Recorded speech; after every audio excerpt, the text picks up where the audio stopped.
साथियों, आज का हमारा विषय है कि आखिर राम ने सीता को क्यों त्याग दिया। वह सीता जो राम को वनवास दिए जाने के पश्चात राजमहल के सुख और ऐश्वर्य को त्याग कर प्रभु श्री राम के साथ नंगे पैर स्व इच्छा से वनगमन को निकल पड़ी। वह सीता जिनके लिए रावण और राम का इतना विध्वंसक युद्ध हुआ, फिर आखिर भगवान राम ने माता सीता को क्यों त्याग दिया। वह सीता जो लंका विजय के पश्चात अग्नि परीक्षा देकर अपनी पवित्रता सिद्ध कर चुकी थी, फिर आखिर ऐसा क्या हुआ कि राजा बनने के पश्चात राम ने सीता का त्याग कर दिया। नमस्कार दोस्तों, मैं आपका अपना गोपाल और आप देख रहे हैं गोपाल की चौपाल।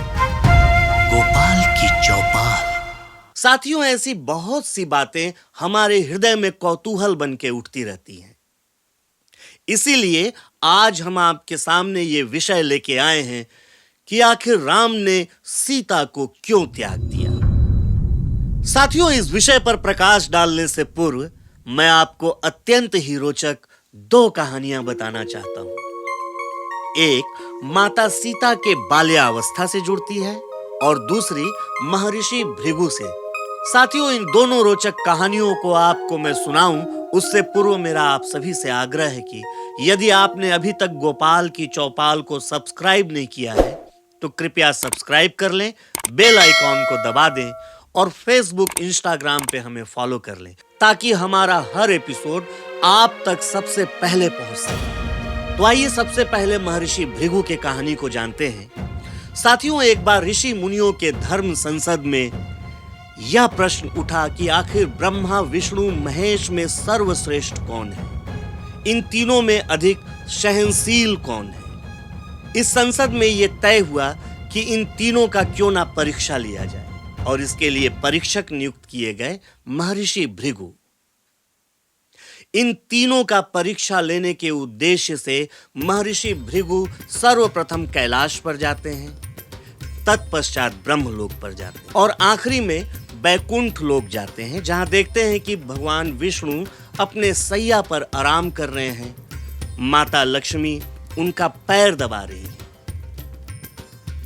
महर्षि भृगु के कई बार आवाज देने के पश्चात भी भगवान श्री विष्णु और लक्ष्मी जी का ध्यान महर्षि भृगु की तरफ नहीं जाता है। इससे महर्षि भृगु अत्यंत ही क्रोधित हो जाते हैं और क्रोध में भगवान श्री विष्णु के छाती पर लात मार देते हैं। लात पड़ने के पश्चात विष्णु जी का ध्यान महर्षि भृगु के तरफ जाता है। विष्णु जी अत्यंत ही विनम्रता से भृगु जी से कहते हैं कि हे ब्राह्मण देव, मेरा छाती अत्यंत ही कठोर है, कहीं आपके नाजुक पैर में चोट तो नहीं लग गया। महर्षि भृगु अत्यंत ही शर्मिंदा होते हैं और शर्मिंदा होने के बाद भगवान विष्णु से क्षमा याचना करते हैं। लेकिन इस पूरी घटनाक्रम में लक्ष्मी जी अत्यंत ही कुपित हो उठती हैं और विष्णु जी से कहती हैं कि हे प्रभु, इस भृगु ने आपके छाती पर लात मारा है और आपके छाती में आपका हृदय है और आपके हृदय में मेरा निवास स्थल है। अर्थात भृगु ने आपके छाती पर नहीं बल्कि मेरे निवास पर लात मारा है और आपने इस भृगु को दंडित करने के बजाय इससे क्षमा याचना की। इसलिए मैं आपसे भी अत्यंत ही दुखी और क्रोधित हूं और जाइए, मैं आपको श्राप देती हूं कि जब जब आप धरती पर मनुष्य के रूप में अवतार लेंगे तब तब मैं आपसे अलग हो जाऊंगी। और निश्चित तौर पे साथियों, इस श्राप का इतना बड़ा असर देखने को मिलता है कि जब भगवान विष्णु ने धरती पर कृष्ण के रूप में अवतार लिया और माता लक्ष्मी ने रुक्मणी जी के रूप में अवतार लिया, तब लक्ष्मी स्वरूपा माता रुक्मणी कभी कृष्ण जी के साथ स्थायी तौर पर नहीं रह सकी। जब भगवान विष्णु ने राम अवतार लिया, तब लक्ष्मी स्वरूपा सीता जी कभी राम जी के साथ नहीं रह सकी। आपने देखा होगा कि विवाह उपरांत भगवान राम को वनवास मिला, जिसके बाद सीता जी भी उनके साथ जंगल गई और रावण ने सीता का हरण कर लिया। बड़े मुश्किल से युद्ध में जीतने के बाद राम और सीता का मिलन होता है, लेकिन उसके पश्चात माता सीता को महर्षि वाल्मीकि के आश्रम में अपना शेष जीवन बिताना पड़ता है, तो सीता जी कभी राम के साथ नहीं रह सकी। अब आइए दूसरी कथा की ओर चलते हैं। साथियों, दूसरी कहानी माता सीता के बाल्यकाल से जुड़ती है। एक बार माता सीता अपनी सहेलियों के साथ अपने निज उद्यान में क्रीड़ा कर रही थी। इस क्रीड़ा के दौरान उनकी नजर वृक्ष पर बैठे एक तोते के जोड़े पर पड़ी। माता सीता इस जोड़े पे इतनी मोहित हो गईं कि उन्होंने तत्काल अपने प्रहरियों को आदेश दिया कि इस जोड़े को पकड़ के मेरे समक्ष लाया जाए। प्रहरियों ने उस तोते के जोड़े को पकड़ने का प्रयास किया, लेकिन नर तोता उड़ गया। मादा तोती को पकड़ के माता सीता के समक्ष प्रस्तुत किया गया। माता सीता ने उसे रहने के लिए सोने के पिंजरे का निर्माण कराया। सोने के पिंजरे में उस तोती को रखा गया। खाने के लिए अत्यंत ही उत्तम व्यवस्था की गई। लेकिन जब भी तोती माता सीता को देखती तो अनुनय विनय करती कि मुझे छोड़ दीजिए, मुझे अपने पति के पास जाना है। लेकिन माता सीता बाल्यावस्था में होने की वजह से उस तोती के करुण पुकार को समझ ना सकी, और वह मादा तोता उस समय गर्भ धारण की हुई थी। जब उस मादा तोता को लगा कि मेरे लाख अनुनय विनय के पश्चात भी सीता मुझे आजाद नहीं करेगी, तो उसने सीता जी को श्राप दे दिया। हे सीता, जिस तरह से तुमने मुझे मेरे पति से अलग करके कैद कर दिया है, जाओ तुम भी अपने पति से अलग होकर के किसी की बंदी बन जाओगी। जिस तरह से मैं आज गर्भ धारण की अवस्था में अपने पति के साथ नहीं हूं, उसी तरह तुम भी गर्भ धारण करने के पश्चात अपने पति से अलग हो जाओगी।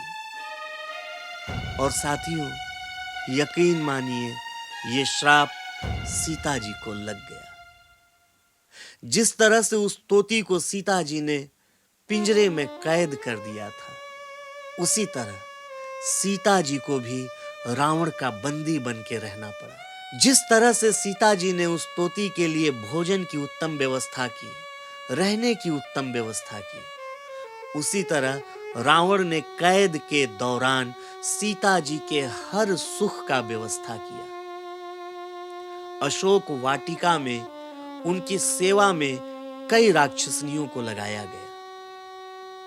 जिस तरह से वो तोती पिंजरे में गर्भावस्था के दौरान अपने पति से अलग हो गई, उसी तरह से माता सीता को गर्भ धारण करने के पश्चात राम ने त्याग दिया और शेष जीवन माता सीता को महर्षि वाल्मीकि के आश्रम में बिताना पड़ा। तो साथियों, ये वो दो कहानियां हैं, ये वो श्राप हैं जिसने राम और सीता को बार बार अलग कर दिया। अब आइए इस विषय पर प्रकाश डालते हैं कि आखिर राम ने सीता को क्यों त्याग दिया। वो राम जो स्वयं नारायण के अवतार थे, वो राम जो अयोध्या के राजा थे, आखिर उनकी कौन सी ऐसी मजबूरी थी जिसकी वजह से उन्हें सीता जी का त्याग करना पड़ा। तुलसीदास जी लिखते हैं, राम धर्म कठिन तुम मोरा, जन मन राखन प्रथम ही तोरा। अर्थात, हे राम, आपका प्रथम धर्म है जनता का विश्वास। आखिर जनता के विश्वास का प्रश्न कहां से उठता है? तो इसके लिए आपको यह कथा जाननी आवश्यक है साथियों, कि जब प्रभु श्री राम लंका विजय के पश्चात अयोध्या वापस आते हैं, तब भगवान श्री राम ये निर्णय लेते हैं कि मैं अयोध्या में जन जन के सुख दुख का ख्याल रखूंगा, जन भावनाओं का पूरा सम्मान करूंगा। और इसी दृष्टि को पूर्ण करने के उद्देश्य से भगवान श्री राम अपने गुप्तचरों को आदेश देते हैं कि आप लोग पूरे राज्य में फैलकर इस विषय का पता लगाइए कि आखिर जनता के मन में सत्ता को लेकर कौन से सवाल हैं। जनता राम के शासन से खुश तो है ना। जनता के एक एक सुख और दुख की जानकारी राजा को होनी चाहिए। इसके पश्चात गुप्तचर घूम घूम कर इस विषय का पता लगाते हैं। एक बार एक गुप्तचर एक धोबी के घर के सामने से गुजर रहा होता है। तभी उस घर के अंदर से धोबी की आवाज आती है, जो अपनी पत्नी पे नाराज होता है और उससे कहता है कि तू आज इतने देर से क्यों आई है? तुझे क्या लगता है मैं राम हूं जो सीता को इतने दिनों तक रावण के साथ रहने के पश्चात भी सहर्ष स्वीकार कर लेगा? तो जान ले, मुझसे ऐसा ना हो सकेगा। साथियों, इस पूरी घटना को वह गुप्तचर प्रभु श्री राम को जाकर बताता है और यकीन मानिए ये शब्द राम के हृदय को चीर गए, क्योंकि राम का मानना था कि राजा का जीवन व्यक्तिगत नहीं होता, उसके पूरे जीवन पर जनता की उम्मीदों का भार होता है। तुलसीदास जी लिखते हैं कि राज धर्म कठिन तुम मोरा, जन मन राखन प्रथम ही तोरा। हे राम, आपका प्रथम धर्म जनता का विश्वास है। रात में जब राम ने निर्णय लिया, तब कहते हैं उस रात राम सो नहीं पाए। उनके सामने दो मार्ग थे, एक पति राम जो सीता से प्रेम करते थे और दूसरा राजा राम जिन्हें जनता के विश्वास को बचाए रखना था। और रामायण में राम का यह आंतरिक संघर्ष स्पष्ट है। धर्म हेतु प्रिय त्यागी प्राणा, लोक बुद्धि मोरी कछु नहीं माना। राम कहते हैं कि धर्म के निर्वहन के लिए यदि प्राण से प्रिय वस्तु को भी छोड़नी पड़े तो यही मर्यादा है। सीता पवित्र थी, राम जानते थे, लेकिन राजा को न्याय का प्रतीक बनकर रहना था और शायद इसीलिए राम मजबूर थे। जब राम ने सीता को वाल्मीकि आश्रम जाने का अपना निर्णय बताया तो सीता रोई नहीं, वह शांत थी, क्योंकि उन्होंने अपने पति के मन को पढ़ लिया था। और सीता जी कहती हैं, जौन तुम्हार धर्म मनु माना, तो करहूं जो तुम ही सुख दाना। अर्थात, हे प्रभु, आपका धर्म ही मेरा मार्ग है और मैं वही करूंगी जिसमें आपको सुख की प्राप्ति हो। और फिर क्या था? राम और सीता के इस निजी निर्णय के पश्चात लक्ष्मण जी अपना विरोध दर्ज कराते हुए बड़े ही दुखी मन से सीता जी को वाल्मीकि आश्रम छोड़ आए। लक्ष्मण रोते रहे, वन रोता रहा और अयोध्या का हर दीपक उस दिन मुरझा गया। और साथियों, इस पूरी कहानी में यदि कुछ नहीं दिखा तो वह था प्रभु श्री राम का असहनीय दर्द। लोग कहते हैं कि राम ने सीता को छोड़ दिया, पर रामायण कहती है कि राम का जीवन उस दिन सूना हो गया। हर रात राम उस स्थान को देखते जहां कभी सीता बैठा करती थी। तुलसीदास जी लिखते हैं कि सिय वियोग रामहि अति भाया, जिमि तनु पावक परिहरि जाया। अर्थात सीता का वियोग राम को उतना ही दुखी कर गया जितना शरीर से प्राण के चले जाने का दुख होता है। राम ने जीवन भर दूसरा विवाह नहीं किया, क्योंकि त्याग सीता ने नहीं किया था, त्याग राम ने किया था। अपने राज धर्म को निभाते हुए राम ने जनता को संतुष्ट करने के लिए इतना बड़ा त्याग और उदाहरण प्रस्तुत किया। शायद यही राम को भगवान बना देता है।